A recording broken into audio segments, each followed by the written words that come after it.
So today's video follows on from my previous one about the importance of gut health with actually how we can help to improve our gut health. So if you haven't already, I strongly encourage you to go back and watch that first video because it's going to set a lot of the context about what we're talking about here today. So to discuss how we can improve our gut health, I want to go through the 5 pillars of our health with you and how we can change all of those to improve not only our gut health but our overall health and well-being as well. So the first pillar of our health is our chemical health. So our chemical health is what is around us in terms of pollution or toxins in the air, but also what we're putting onto our body and then what we're putting into our body.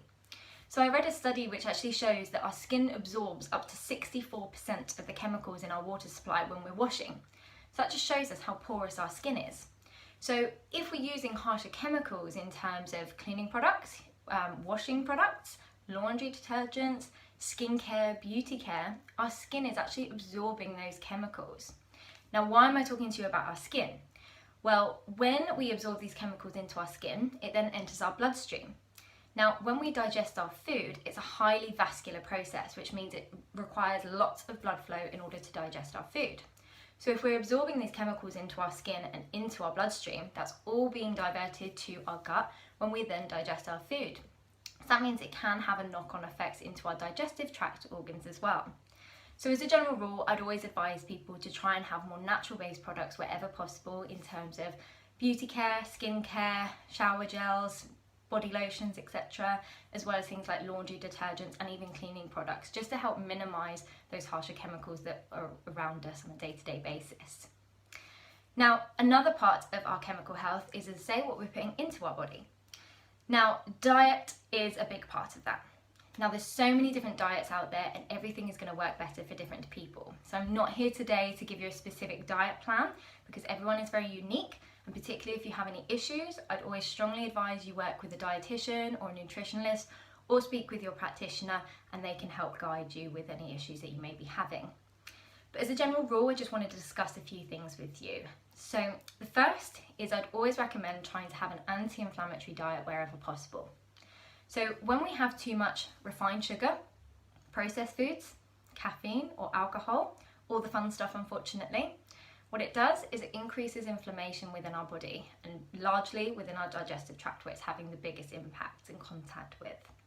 So by trying to limit these foods and having more anti-inflammatory foods such as ginger, turmeric, aloe vera, organic fruits and vegetables and green leafy vegetables, that's going to help to calm down any inflammation within the gut and the intestines, but also within our whole body. Another thing I would always advise people to do is trying to limit the amount of gluten that you're having in your diet.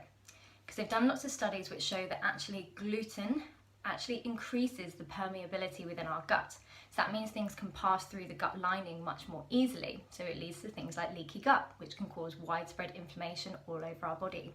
So by trying to limit the amount of gluten that you're having in the diet, you're going to help to protect that barrier. Similarly, I also advise people where possible to try and limit the amount of dairy and the amount of meat that they're having. Just because as a general rule, people tend to have a bit more of an intolerance to dairy products. So by trying to limit that, you'll notice that you might have less bloating, less stomach cramps, less fatigue as well. Also in terms of meat, it is quite difficult for our bodies to digest. So by trying to limit the amount of meat that you're having either throughout the week, so aiming to only have it a couple of times throughout the week, and when you do have meat, they say that you should only have 1 gram of meat per kilo of your body weight. So for example, I'm 55 kilos. So when I make a meal which contains meat, I shouldn't have more than 55 grams of meat on my plate in one serving. In terms of other ways to help improve our gut health from our diet, microbiome is really, really important. So our microbiome is an ecosystem of gut bacteria which lives within our gut. Now, there's different ways that we can help improve this. So common ways are through probiotics. So probiotics you can get naturally from foods. So anything that's fermented is really, really good at increasing probiotics. So things like kimchi, things like sauerkraut, or anything that's been pickled or fermented. You can also get different capsules that you can take. There's various different brands. I will put in the comments below the 5 types of bacteria that I would recommend that you look out for when purchasing those capsules. But you can also get probiotics in other forms as well. So you've got kombucha and you've also got kefir. Now you can buy these in the shops ready-made, which is a nice easy option if, like myself, you run out of time to make your own, or you're just feeling a little bit lazy and you just want one that's pre-made and tastes nice. But you can make these yourself as well, just depends on how much time that you have. So have a little look into that if that's something that you're interested in. But kombucha is a fermented tea, it contains lots of probiotics, and you can get it, again, there's lots of different brands out there. I'd always check on the back of them just to make sure that it only contains naturally occurring cane sugars or organic sugar, opposed to just stating sugar, which usually means it has been refined. Similarly with kefir, again, there's lots of different brands that you can get out there. Most of the ones that I find in some of the larger stores have been proven to be really good, also taste really nice. And again, just watch out for the sugar content in those as well. Another way that we can actually improve our microbiome is actually going into our second pillar of health, which is our physical health. So they've done studies that show that actually when you exercise regularly, it increases that gut bacteria, that microbiome. And they did a study where they had two groups of people, similar lifestyles before.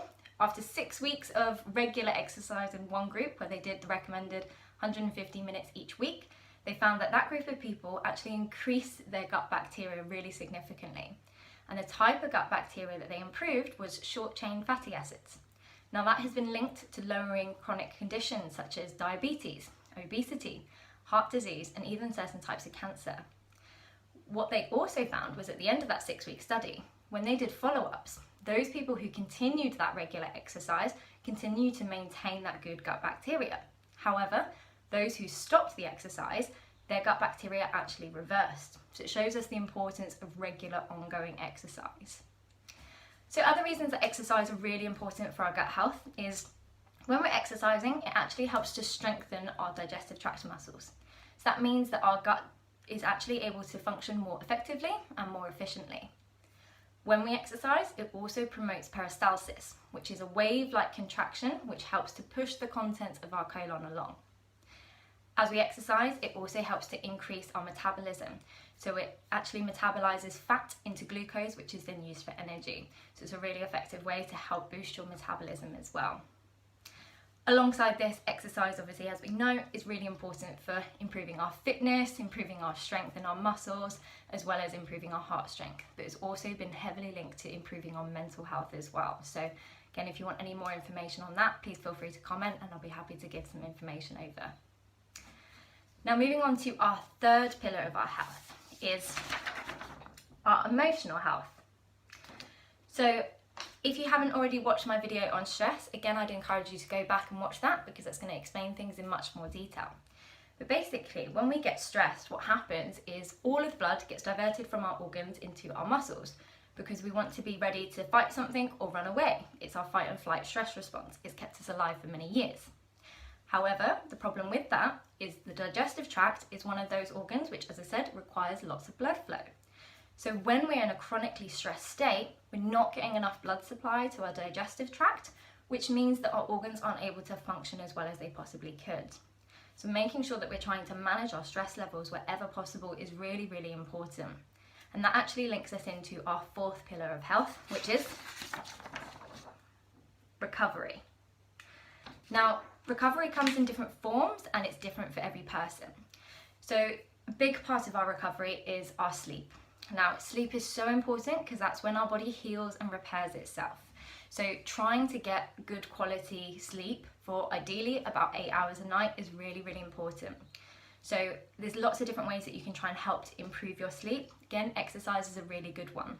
There's also things like meditation and mindfulness which are really important. And that not only can help with your sleep, but it's a great way of helping to reduce your stress levels. Now, meditation, lots of people just think of it as crossing your legs, sitting there and doing your hums, but actually there's lots of different ways in which you can meditate. So things like breath work are really good. You can also do prayer, affirmation or gratitude, or even just doing a repetitive exercise gets you in a meditative state. So something that doesn't require concentration or tactics like a football game, for example, something like running or rowing or cycling, as long as it's just something repetitive that you can do for a certain period of time. But these different types of meditation are really important to help reduce that stress response and promote a rest and digest state in your body. I personally tend to go for guided meditations because my brain tends to go all over the place. So if I try and sit there and just think of one thing, then my mind races. So I like a guided meditation where somebody tells me what to do, how to breathe, what to think about. That just works best for me. And there's lots of different free apps that you can get to help you with that. So again, if you have any questions on that, please feel free to pop it in the comments and I'll be more than happy to help you. So the final pillar of our health is neurology. So neurology is where chiropractic comes into play, because we can eat as well as we want and we can exercise as regularly as we should, which is 150 minutes a week. So that's 30 minutes 5 times a week, which is what's recommended by the NHS guidelines. But even if we're eating well and exercising well, if our brain and our body aren't communicating properly and the signals can't get through in that nervous system, no matter how well we're doing with our diet and our exercise, our body isn't going to be functioning to the best of its ability. And again, if you want some more information about the chiropractic side, please go back and watch my video on what is chiropractic and what is a subluxation, and that will help to explain things in more detail for you. But I hope you've enjoyed this overview of the importance of gut health and how we can help to promote that.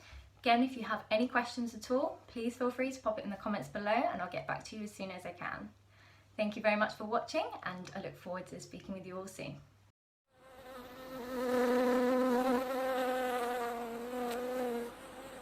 Yeah.